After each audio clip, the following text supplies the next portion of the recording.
warahmatullahi wabarakatuh. Perkenalkan, nama saya Delvi Amanda, NPM A1E021032 dari Prodi Pendidikan Fisika. Di sini teman-teman saya akan membahas materi bab 6, yaitu tentang konsep manajemen pendidikan tinggi dengan dosen pengampu Bapak Dr. Muhammad Kristiawan, MPD. Di bab 6 ini saya akan membahas 5 subtema. Ya, pertama itu tentang konsep dasar pendidikan tinggi dan perguruan tinggi. Yang kedua ada penyelenggaraan pendidikan tinggi. Yang ketiga itu ada manajemen perguruan tinggi. Dan ada dimensi makna perguruan tinggi. Dan terakhir itu ada perguruan tinggi dan tantangan globalisasi. Yang pertama itu saya akan bahas tentang konsep dasar pendidikan tinggi dan perguruan tinggi. Menurut Indrajit dan Joko Pranoto, tahun 2006 halaman 3, istilah pendidikan tinggi dan perguruan tinggi sering saling dipertukarkan dengan anggapan mempunyai arti sama, sedangkan sebenarnya mempunyai arti yang berlainan. Pendidikan tinggi adalah pendidikan pada jalur pendidikan sekolah pada jenjang yang lebih tinggi daripada pendidikan menengah di jalur pendidikan sekolah. Atau dengan kata lain, menurut penulis, pendidikan tinggi merupakan jenjang pendidikan setelah pendidikan menengah yang mencakup program diploma, sarjana, magister, program doktor, program profesi, dan program spesialis yang diselenggarakan oleh perguruan tinggi berdasarkan kebudayaan bangsa Indonesia. Sebaliknya, perguruan tinggi adalah satuan pendidikan yang menyelenggarakan pendidikan tinggi. Selanjutnya teman-teman, ini ada konsep pendidikan tinggi. Menurut peraturan pemerintah RI nomor 60 tahun 1999 tentang pendidikan tinggi. Tujuan pendidikan tinggi adalah sebagai berikut. Yang pertama itu ada menyiapkan peserta didik menjadi anggota masyarakat yang memiliki kemampuan akademik dan atau profesional yang dapat menerapkan, mengembangkan, dan atau memperkaya hasanah ilmu pengetahuan, teknologi, dan kesenian. Yang kedua itu ada mengembangkan dan menyebarluaskan ilmu pengetahuan, teknologi, dan atau kesenian serta mengupayakan penggunaannya untuk meningkatkan taraf kehidupan masyarakat dan memperkaya kebudayaan nasional. Selanjutnya itu ada konsep perguruan tinggi. Perguruan tinggi menyelenggarakan pendidikan tinggi atau pembelajaran, penelitian, serta pengabdian kepada masyarakat. Pendidikan tinggi merupakan kegiatan dalam upaya menghasilkan manusia terdidik seperti kriteria yang sudah disebutkan di atas. Penelitian merupakan kegiatan telaah taat kaidah dalam upaya menemukan kebenaran dan atau menyelesaikan masalah dalam ilmu pengetahuan, teknologi, atau kesenian. Atau menurut penulis, penelitian adalah kegiatan yang dilakukan menurut kaidah dan metode secara sistematis untuk memperoleh informasi, data, dan keterangan. Pengabdian kepada masyarakat merupakan kegiatan yang memanfaatkan ilmu pengetahuan dalam upaya memberikan sumbangan demi kemajuan masyarakat. Atau menurut penulis, pengabdian kepada masyarakat merupakan kegiatan sivitas akademik yang memanfaatkan ilmu pengetahuan dan teknologi untuk memajukan kesejahteraan masyarakat dan mencerdaskan bangsa. Perguruan tinggi dapat berbentuk akademik, politeknik, sekolah tinggi, institut, dan universitas.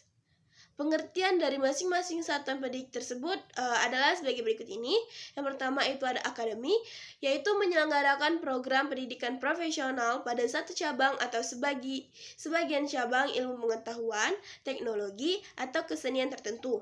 B, itu ada politeknik, yaitu menyelenggarakan program pendidikan profesional pada beberapa bidang pengetahuan khusus atau perguruan tinggi yang menyelenggarakan pendidikan vokasi. Yang ketiga itu ada sekolah tinggi, yaitu menyelenggarakan program pendidikan akademik dan atau profesional dalam lingkup satu disiplin ilmu tertentu. D, itu ada institut menyelenggarakan program pendidikan akademik dan atau profesional dalam sekelompok disiplin ilmu pengetahuan, teknologi, dan atau kesenian.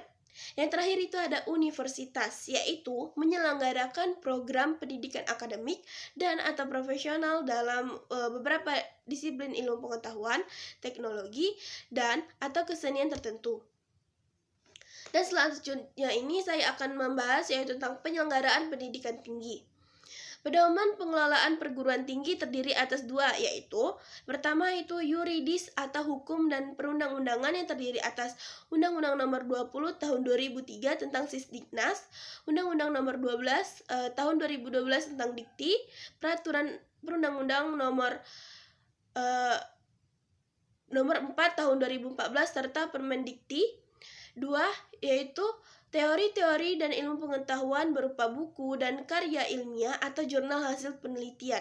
Peraturan Pemerintah Nomor 60 Tahun 1999 tentang pendidikan tinggi mengatur bahwa penyelenggaraan perguruan tinggi yang dilakukan oleh masyarakat haruslah berbentuk yayasan atau badan yang bersifat sosial. Ketentuan tampaknya dimaksudkan untuk memberikan status pada badan hukum pada penyelenggaraan pendidikan tinggi. Jadi, ada semacam jenjang dalam penyelenggaraan perguruan tinggi swasta, yaitu jenjang pertama, universitas, dan jenjang kedua, yayasan. Untuk perguruan tinggi negeri, perguruan tinggi sendiri sudah merupakan badan hukum milik negara yang bersifat nirlaba atau non-profit, sejajar dengan badan usaha milik negara. Selanjutnya itu yang ketiga ada manajemen perguruan tinggi. Menurut Indrajit dan Joko Pranoto tahun 2006 halaman 42, ada beberapa aplikasi fungsi manajemen umum dalam manajemen perguruan tinggi, yaitu yang pertama itu ada perencanaan. Perencanaan program kerja termasuk perencanaan anggaran bukan merupakan hal baru bagi perguruan tinggi, baik perencanaan 5 tahunan maupun perencanaan tahunan. Yang kedua itu pengorganisasian fungsi. Fungsi pengorganisasian termasuk fungsi pengisian staf yang sesuai untuk setiap tugas atau kedudukan. Pengisian staf atau karyawan perlu membedakan beberapa jenis karyawan yang bekerja di suatu universitas, yang masing-masing mempunyai tugas dan karakteristik sendiri-sendiri. Yang ketiga itu ada pergerakan. Tugas pergerakan adalah tugas menggerakkan seluruh manusia yang bekerja dalam suatu perguruan tinggi agar masing-masing bekerja sesuai yang telah ditugaskan dan dengan semangat dan kemampuan maksimal. Yang keempat itu ada pengawasan. Pengawasan adalah fungsi terakhir manajemen, namun bukan berarti yang paling kurang penting. Pengawasan adalah pengamatan dan pengukuran apakah pelaksanaan dan hasil kerja sudah sesuai dengan perencanaan atau tidak. Kalau tidak, apa kendalanya dan bagaimana menghilangkan kendala agar hasil kerja dapat sesuai dengan yang telah direncanakan. Dimensi makna perguruan tinggi.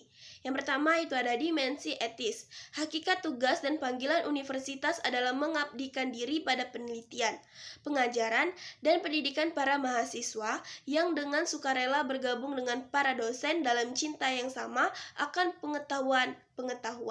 Kebebasan akademik berakar pada martabat manusia yang punya kebebasan internal atau kebebasan dasar dalam pribadinya. Di sini terasa kekentalan dimensi moral dan etis penemuan ilmu pengetahuan dan teknologi. Peran universitas pada perlindungan martabat manusia serta tanggung jawab moral penemuan ilmu pengetahuan dan teknologi adalah beberapa contoh dimensi etis dari makna perguruan tinggi. Yang kedua itu ada dimensi keilmuan. Dunia perguruan tinggi adalah dunia ilmu pengetahuan. Tujuan utama pendidikan tinggi adalah mengembangkan dan menyebarkan ilmu pengetahuan, teknologi, dan kebudayaan dengan proses belajar mengajar, penelitian, dan pengabdian kepada masyarakat. Hanya di perguruan tinggi melalui pendidikan tinggi, ilmu pengetahuan betul-betul dikembangkan dan bukan pendidikan yang lebih rendah atau di tempat lain. Yang ketiga itu ada dimensi pendidikan. Di dalam proses pembelajaran, mahasiswa diusahakan menjadi orang yang mau belajar terus-menerus. Proses pembelajaran umumnya bersifat formal. Sebaliknya, pendidikan adalah proses penyiapan manusia menjadi manusia dewasa, yaitu manusia yang mandiri atau bertanggung jawab. Dalam proses pendidikan, termasuk pendidikan tinggi, tidak ada pengaturan, kurikulum tidak ada atau tidak ada struktur atau sistem. Yang keempat itu ada dimensi sosial.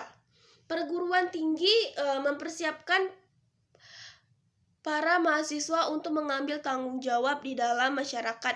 Dari para lulusannya, masyarakat mengharapkan pembaruan dan perbaikan terus-menerus dalam tata kehidupan masyarakat dan bernegara. Melalui pengajaran dan penelitian, perguruan tinggi diharapkan memberikan sumbangan dalam memecahkan berbagai problem yang sedang dihadapi masyarakat seperti kekurangan pangan, pengangguran, kekurangan pemeliharaan kesehatan, ketidakadilan, kebodohan, dan lainnya. Yang kelima itu ada dimensi korporasi. Perguruan tinggi memberikan jasa kepada masyarakat berupa pendidikan tinggi dalam bentuk proses belajar mengajar dan penelitian. Yang diajarkan dan diteliti adalah ilmu pengetahuan.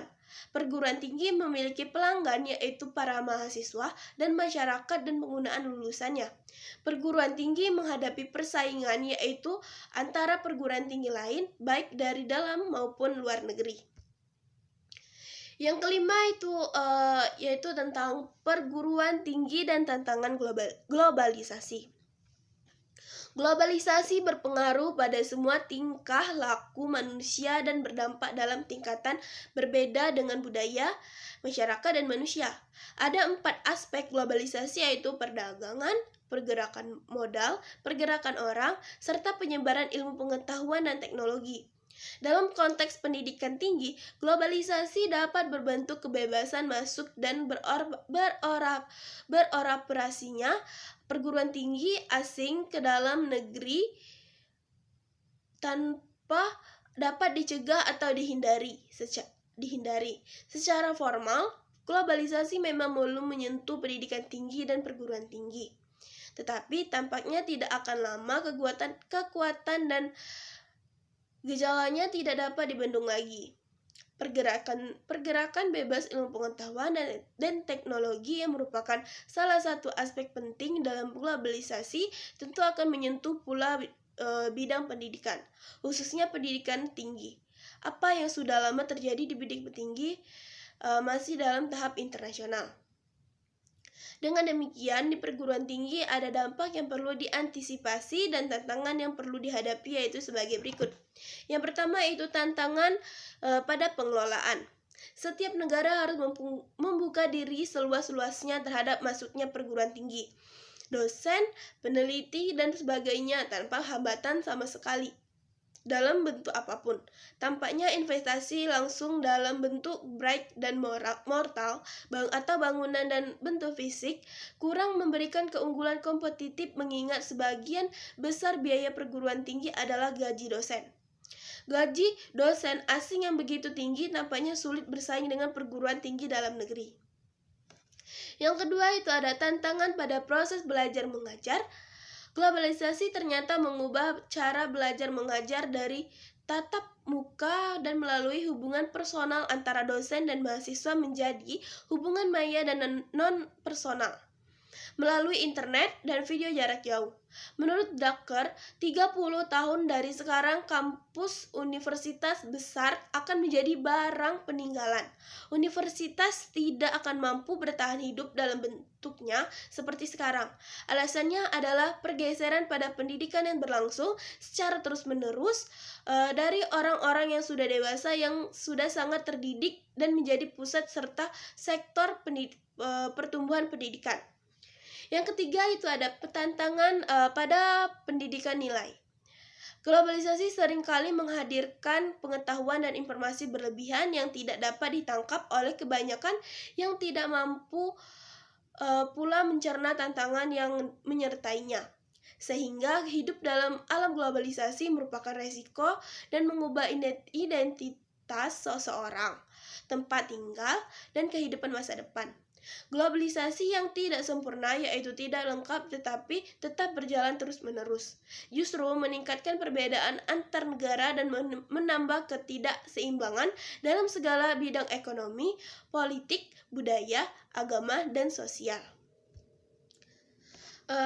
Baiklah teman-teman, mungkin itu saja yang dapat saya sampaikan dari materi bab 6 ini. Semoga bermanfaat. Saya ucapkan terima kasih. Wassalamualaikum warahmatullahi wabarakatuh.